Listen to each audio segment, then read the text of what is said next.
ওগো ইসমাইল শোনো শোনো, তোমাকে তোমার আব্বু ঘুরতে যাওয়ার নাম করে তোমাকে নিয়ে যায়।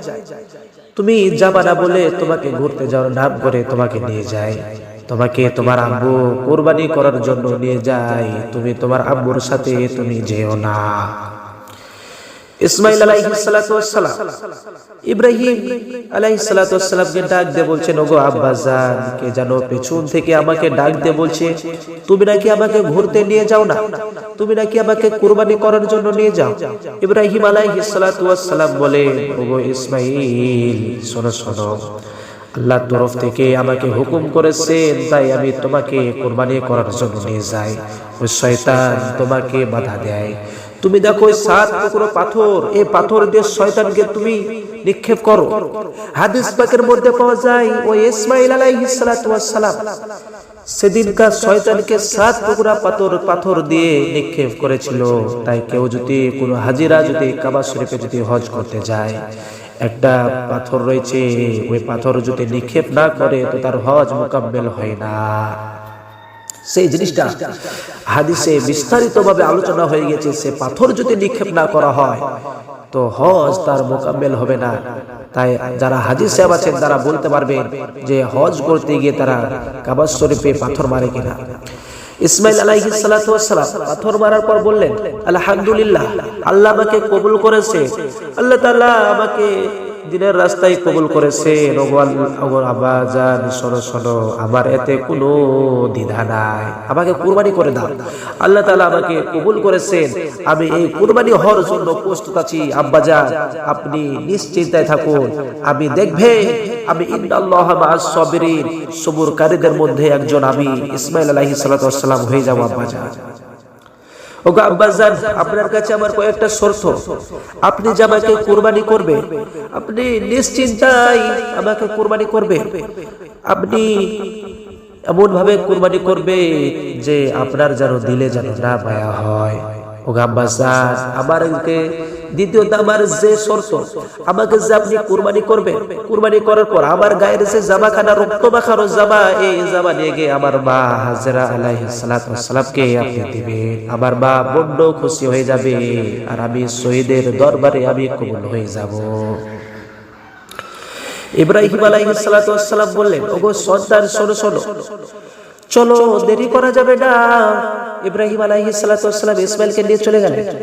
যাওয়ার পরে একটি পাথরের উপরে রাখার পরে ইসমাইল আলাইহিস সালাতু ওয়াস সালামকে যখন কুরবানি করতে যায়, ইসমাইল আলাইহিস সালাতু ওয়াস সালাম বলছেন, আব্বাজান শোনো শোনো, আপনি যে আমার উপরে ছোরা চালাবেন, আপনি নিশ্চিন্তায়, আপনি বিনা টেনশনে আমার উপরে ছোরা চালিয়ে দেন, আল্লাহ রাব্বুল আলামিন দেখবেন আমাকে জান্নাতে বাসী করে দেবে।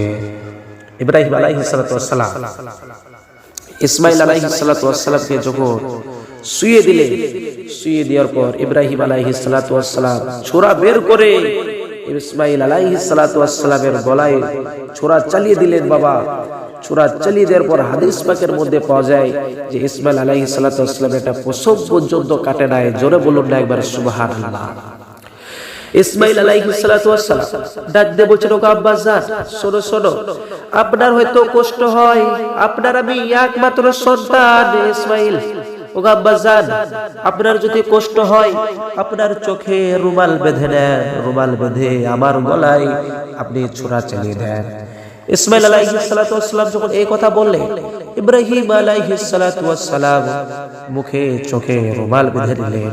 রুমাল বেঁধে দেওয়ার পর ইসমাইল আলাইহিস সালাতু ওয়াস সালামের গলায় ছোরা চালিয়ে দেয়। তাও তবু শিকার খোদার কসম করে বলি, ইসমাইল আলাইহিস সালাতু ওয়াস সালামের একটা প্রসব পর্যন্ত কাটে নাই। ইব্রাহিম আলাইহিস সালাতু ওয়াস সালাম বারবার ছোরা চালিয়ে দেয়, হতাশ হয়ে যায়, কি ব্যাপার, একটা লোম পর্যন্ত কাটে না। ইসমাইল আলাইহিস সালাতু ওয়াস সালাম বলছেন, ওগো আব্বাজান, আপনার হয়তো আমার গলায় ছোরা চালাতে হয়তো কষ্ট হয়, ওগো আব্বাজান ছোরার যে আগালখানা দেখছেন, সেই আগালখানা আমার গলায় ভিড়ে দিয়ে আপনি চাপড় দেন, টান মারেন, গলাটা কেটে যাবে। ইসমাইল আলাইহিস সালাতু ওয়াস সালামের গলায় যখন ছোরা ভিড়িয়ে দেয়, ছোরাতে ডাক দিয়ে বলছেন, ওগো ইব্রাহিম আলাইহিস সালাতু ওয়াস সালাম শোনো শোনো, তুমি ইব্রাহিম, তুমি যতবার ছোরা চালাও আমি ততবার আমি গলা কাটা থেকে অক্ষম হয়ে যাবো, গলা কাটতে দিব না। ইব্রাহিম বলে, কেন? ইসমাইল আলাইহিস সালাতু ওয়াস সালাম যখন গলায় ছুরা চালিয়ে দেন, আল্লাহ তাআলা আমাকে 10 বার মানা করেছেন যে ইব্রাহিমের গলার একটা পশম যেন না কেটে যায়। তাই ইব্রাহিম আলাইহিস সালাতু ওয়াস সালাম আমার দ্বারা এ ভুল হতে পারে না। ইব্রাহিম ডাক দিয়ে বলে, ওগো আল্লাহ, কেন কাটে নাই?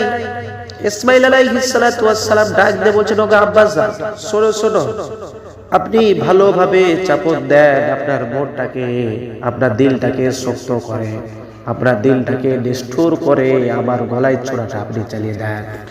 ইব্রাহিম আলাইহিস সালাতু ওয়াস সালাম দিলটাকে শক্ত করলেন, মনটাকে শক্ত করে ধরলেন। শক্ত করে ধরার পর ইব্রাহিম আলাইহিস সালাতু ওয়াস সালাম চাপন দিয়েছেন আর গলাটা কেটে চলে গিয়েছেন। ইব্রাহিম আলাইহিস সালাতু ওয়াস সালাম বিসমিল্লাহ আল্লাহু আকবার বলে চাপন দিয়ে টান মেরেছেন আর গলাটা কেটে গিয়েছে।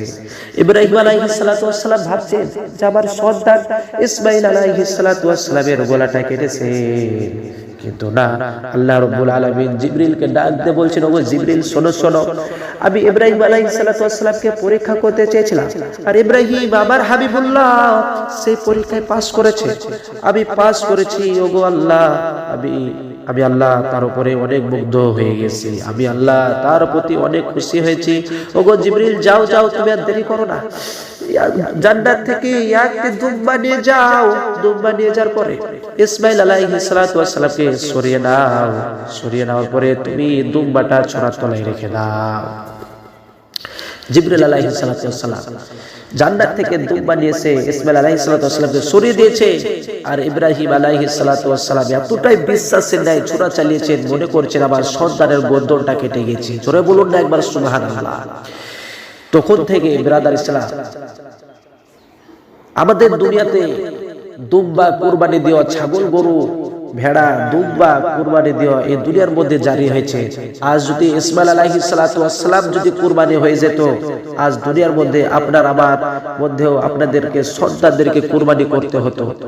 তাই বিরাদার ইসলাম, ইব্রাহিম আলাইহিস সালাতু ওয়াস সালাম কুরবানি হয়ে যাওয়ার পর চোখ থেকে রুমাল সরিয়ে দেখছেন ইসমাইল আলাইহিস সালাতু ওয়াস সালাম দাঁড়িয়ে আছেন সাইডে, আর দুম্বা কুরবানি হয়ে গেছে।